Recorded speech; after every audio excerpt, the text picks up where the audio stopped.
You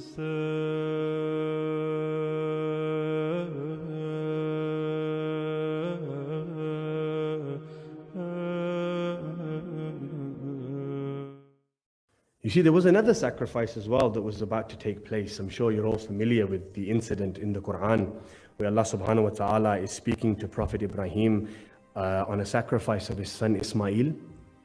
We see, before we came to this world, before we here in the physical bodily forms, there was another world before this world, Alam al-Arwa, right? And in this Alam, we were all spirits. And in this Alam, we all spoke and testified to Allah subhanahu wa ta'ala being one God and the Prophet being his messenger. And those that took it further and accepted Amirul Mu'mineen as the rightful successor to the Prophet, they were then those that declared themselves as Shia. And now that we've come into this world, we can't really remember the world before. When we die and go into Alam-e-Barzakh, we're not going to remember this world. When we die and wake up on the Day of Judgment, we're not going to remember the Alam-e-Barzakh, right? We go through different stages in our life. Coming back to Abu Abdullah al-Hussein, you'll see that Allah subhanahu wa ta'ala said to Ibrahim, I want you to sacrifice your son Ismail.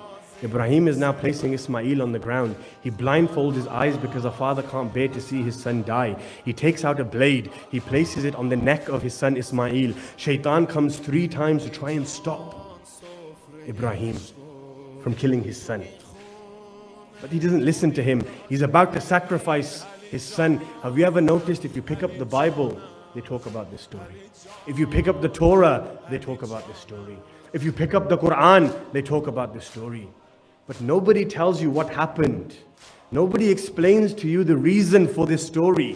Nobody has actually physically told you, why did Ismail not die? And why was Ismail replaced with an animal? And today we finish Hajj and we have Eid. Everybody is happy to sacrifice an animal as qurbani and give it to the poor. But the question that I want to ask is, why did Ismail not die? Why was Ismail changed and replaced with an animal? Just as Ibrahim alayhi salam was about to sacrifice his son and cut his neck, a voice was heard in the heavens.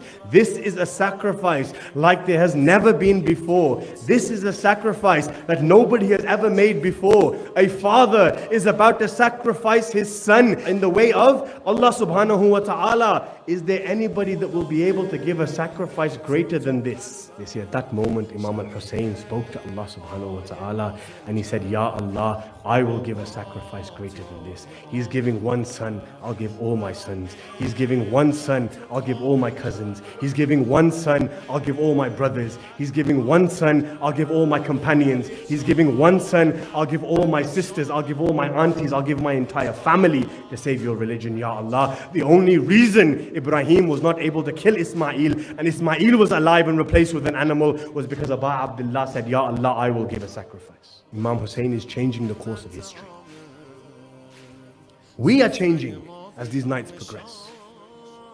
More and more time is going to pass, and we are going to remember Abu Abdullah.